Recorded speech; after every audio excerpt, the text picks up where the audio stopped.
Hello, Internet. This is the video some of you have been waiting for. Technically, my follow-up to the Rise of the TMNT, intro, review or reaction, which is by far away my most successful video ever. It's nearing, last I checked, it's about 1,600 views. So thank you all for watching. I highly appreciate it.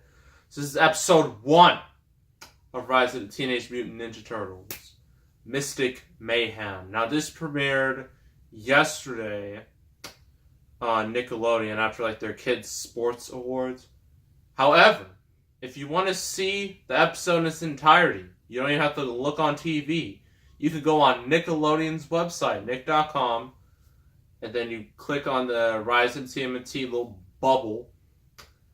And once you do that, boom, there you go. You can watch the first episode. Now, for the others, they're all locked. So you have to, connect, your TV provider and whatnot. But the first episode, you can just watch no matter what. So that's what I did. So my thoughts, before this pilot, my thoughts on TMNT were just whatever. Then as more and more stuff was released, my hopes were getting, higher and higher and higher. I was like, oh, this actually might be really good. Maybe people are just being way too harsh. Turns out, I was right. And there are times where I hate being right. For example, I predicted Justice League was going to suck. And it did. And that made me somewhat sad. But this time, I had my hopes were pretty high for Rise of TMNT. At least for the pilot. We don't know how the rest of the series is going to go. For at least the pilot, I'm hoping it would have a good impression. And it did. So you're probably wondering, what's the pilot all about? Well, in this pilot, we don't. Now, strange thing about this pilot, it still doesn't explain. I mean, we all know how the Ninja Turtles became Ninja Turtles. Ooze, or they're mutated by ooze and became crime-fighting ninjas. We all know this. There's been several series, so yeah, but they didn't show it, and they didn't show how they met April either. So maybe they'll explain that as the series goes on, but I thought that was an interesting change. And so, as you already know, what this series does is basically shows the Turtles before they're, the Ninja Turtles we all know and love, hence the rise of the TMNT, of that title. And if you don't know, they changed a lot of things. For one, Raphael, he is the oldest and the leader. Leo is not the leader here. And, some interesting changes. So, as the episode starts, we get some really nice animation. I will talk about the animation, but not right now. So, as it starts, we see this creature, kind of looks like a dog-ish.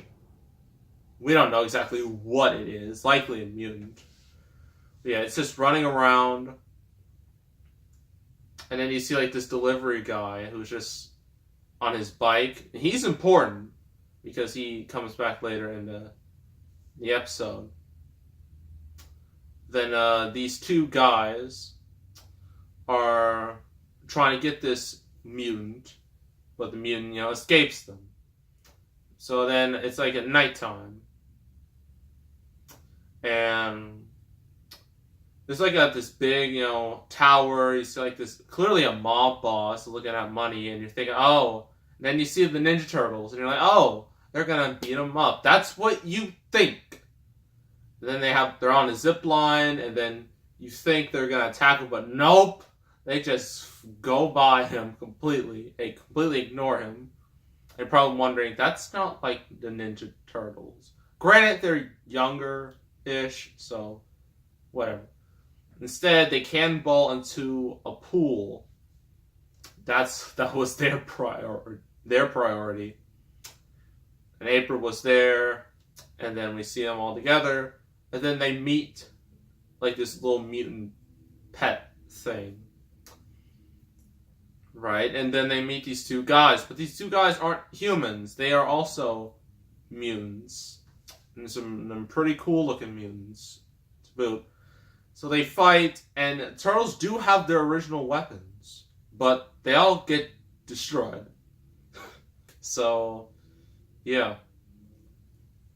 So at least, there is an explanation why they get the mystic weapons. It's not like, oh, we just have the mystic weapons just because. So, like, the other mutants, they take, well, the pet mutant, it's named Mayhem. So they take Mayhem, and they go through, like, this portal. And Leo, even though he's not the leader, he still has those leadership skills. And he notices, like, Splinter, like, on his do not touch closet. He has, like, a little medallion with the same symbol. So they take it from there, and then they use it to go to the underworld, right under, New York City. And they meet April. And then we meet Baron Draxum, voiced by the man that no one can see, John Cena. And he has, like, two little goons, like, on his shoulders. And what his plan is that he has, like, that, you remember the delivery guy I mentioned earlier? Yeah, he takes him, he uses, like, these mutant mosquitoes, and then he turns this poor guy, into, like, a fish crab thing. And then he just runs away in terror. So, Baron Draxum, like, he's not playing around. But when Baron Draxum, when he sees the turtles, it's like, he looks at them just like, oh, wow. It's like he knows them. So, I think what they're implying is that Baron Draxum created the Ninja Turtles, because he looks at him like they're his children. So, yeah, they'll probably explain that more as the series, or at least season 1 goes on.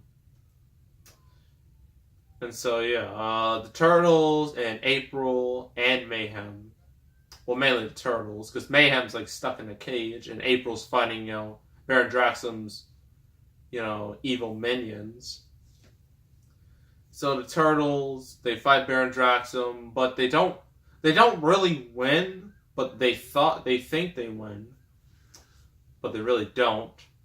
But, after a bunch of awesome action, they escape, because the whole place is about to explode.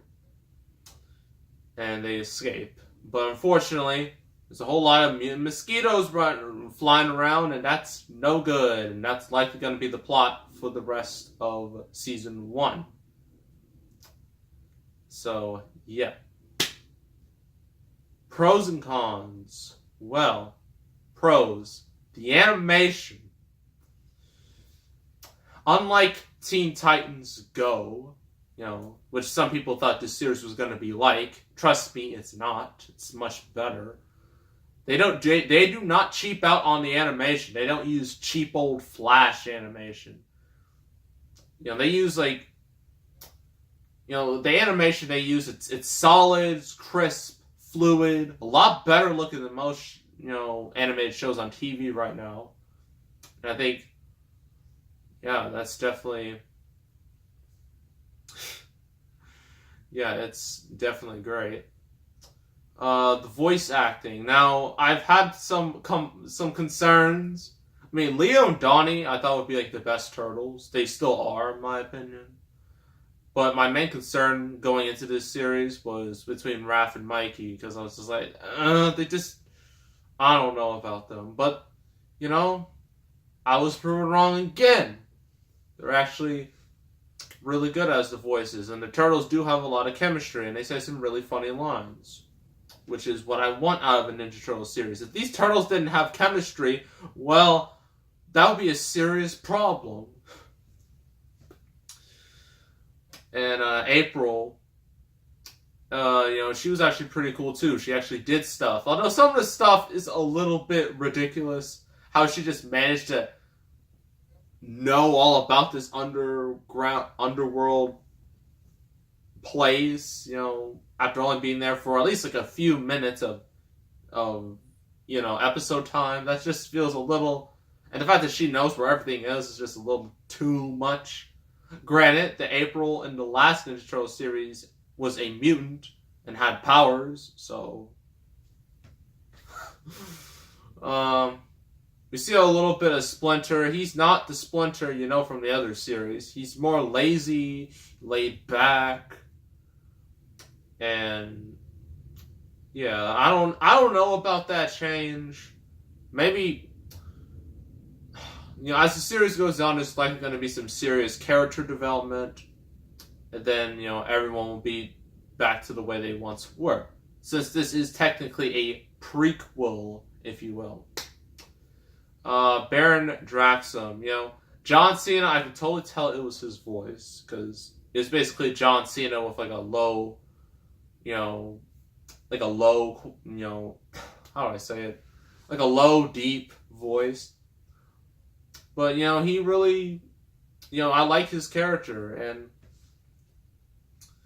hopefully we see more Baron Draxum in this series, or at least for season 1, because I think what they're going to do is they're going to reveal that Baron Draxum created Turtles, and then Turtles fight Draxum, and then they beat him, but then, the Shredder is in the background, and then Shredder will be the villain of season 2. That's what I think. That's just a theory. That's not I'm not confirming anything. That's just how I think things are going to go.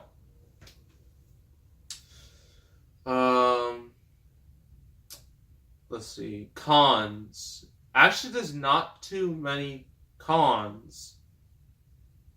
I don't think there's really any major flaws. I mean, there's tiny nitpicks here and there, but they're not major, minuses. They're not major, just major complaints. But yeah, this episode was really, really, really good. I'm going to give it a 9 out of 10. It's a very solid start to what will hopefully be a great series. And, despite all the controversy before, this series is actually, it defied all expectations. So, yeah. And there are other episodes on there, but you have to, sign up and stuff. And I didn't do that, or at least not yet. I might. Or if once the new episodes come out, because they start coming out in September, I'll probably just DVR all of them. So, yeah, that is Rise of TMNT Episode 1, Mystic Mayhem. So make sure to subscribe, like this video, leave a comment, and I will see you all next time, and I am out.